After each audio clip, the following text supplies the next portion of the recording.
మీకు తెలుసా, love has many languages. కొందరు ఇష్టమైన వాళ్ళకి గిఫ్ట్స్ ఇవ్వడంలో, వాళ్ళతో టైం స్పెండ్ చేయడంలో, అలాగే వాళ్ళ కోసం కుక్ చేయడంలో, ఇలా ఒక్కోరిది ఒక్కో లవ్ లాంగ్వేజ్. తృప్తిగా ఫుడ్ తిన్నప్పుడు వచ్చే హ్యాపీనెస్ మాటల్లో చెప్పలేనిది అసలు. దట్స్ ద రీజన్ పెళ్లిలలో ఏదైనా ఫంక్షన్స్ ఉంటే ఫుడ్ కి ఎంత ప్రయారిటీ ఇంపార్టెన్స్ ఉంటుందో తెలుసు కదా. ఇదంతా ఎందుకు అనుకుంటున్నారా? Because I'm one of such persons. Welcome to special food and talk with me. Sundays are so special for so many of us from childhood. Non veg lovers కి Sunday అంటే ఒక mini festival లాగా.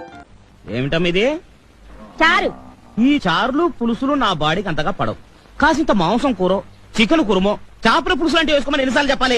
ఇవాళ మా ఇంట్లో menu decide చేస్తుంటేనే నాకు ఎక్కడ లేని ఎక్సైట్మెంట్ అండ్ హ్యాపీనెస్ వచ్చేస్తుంది. ఫస్ట్ రెసిపీ పచ్చి మామిడికాయతో చేసే నెల్లూరు స్టైల్ చేపల పులుసు. అద్భుతం, మహాద్భుతం జరిగింది. ఓకే ఓకే, ముందు మనం ప్రాసెస్ స్టార్ట్ చేద్దాం. చేపల పులుసులో పచ్చి మామిడికాయ ముక్కలు లేదా బెండకాయ ముక్కలు వేస్తారని వీడియోస్ లో చూడడమే గానీ, మా ఫ్రెండ్ మొన్న ఇలాంటి చేపల పులుసు చేసిచ్చింది మామిడికాయ ముక్కలు వేసి. అద్భుతంగా ఉంది. అప్పటి నుండే నాకు ఈ క్రేజ్ లేదా క్రేవింగ్ స్టార్ట్ అయింది. ఏదో ఒక వీకెండ్ తేవాలి, అలాగే ట్రై చేయాలని చెప్పి. అందుకే ఈ రెసిపీ ఇవాళ. కానీ ఎన్ని చెప్పినా, ఏ ఇద్దరు సేమ్ రెసిపీ ఫాలో అయినా కూడా ఇద్దరివి ఒకేలా ఉండవు టేస్ట్. డిఫరెన్స్ ఏంటి అంటే ఎగ్జాక్ట్ గా చెప్పలేం. మేబీ వాళ్ళు యాడ్ చేసే ఆ లవ్, ఆ ఇంట్రెస్ట్ రుచిని పెంచేస్తాయేమో. ఎలా చేయాలని అడిగితే కొన్ని టిప్స్ చెప్తూ తన ఈ రెసిపీని చెప్పింది. వండుతున్నప్పుడు ఆ లైన్స్ గుర్తొస్తుంటే I can totally correlate to life. పచ్చి మామిడికాయ ముక్కలు కూడా ఫిష్ పీసెస్ తో పాటు వేయాలి. అప్పుడే మెల్లగా ఆ పులుపు గ్రేవీలో ఫిష్ పీసెస్ కి పడుతుంది అనేసి. Same applies to us. మనం కలిసిన వెంటనే ఎవరిని అంత త్వరగా అర్థం చేసుకోలేం. కొంచెం టైం, కొంచెం పేషెన్స్, స్లోగా ఆ డెప్త్ అండ్ రిలేషన్షిప్ ఎసెన్స్ ని ఫీల్ అవుతూ వస్తాం. ఆహా, ఆ స్మెల్ వస్తుంది.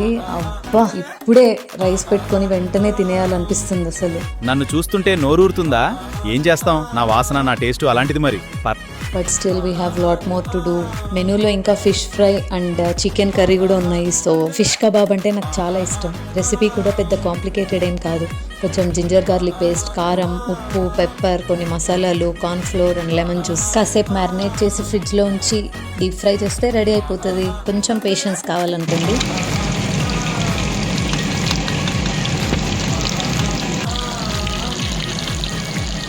Little patience and fish kebab is ready.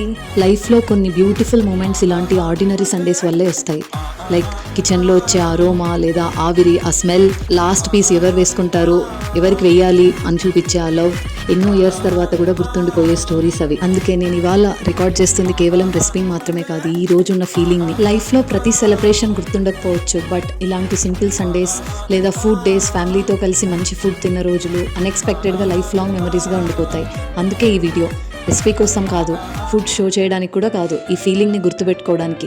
Years later ఈ వీడియో చూసినప్పుడు ఆ రోజు ఎంత బాగా గడిచిందో అని ఆ మెమరీస్ అన్నీ ఒక్కసారిగా ఫ్లాష్ అవుతాయి. And of course we will never forget the taste or aroma that we felt the same day. అదే నా main intention and purpose of this video కూడా. Some days are too beautiful to let them become just another memory.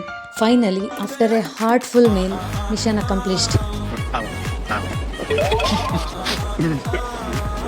ఏంటి అలా చూస్తున్నారు? మన ఎండి చేపల పులుసు super గా ఉంటది, తింటారా? ఈ ఫేవరెట్ డిషెస్ అన్ని ఇలా చూస్తుంటే ఫిష్ ఉంది, super. So see you in another beautiful memory. Until then, eat well and never miss a chance to create memories around food. మీకు ఇలాంటి ఫేవరెట్ సండే మెమరీస్ ఏవైనా ఉంటే do let me know in the comments. Meanwhile, subscribe to my channel. See you in another beautiful memory.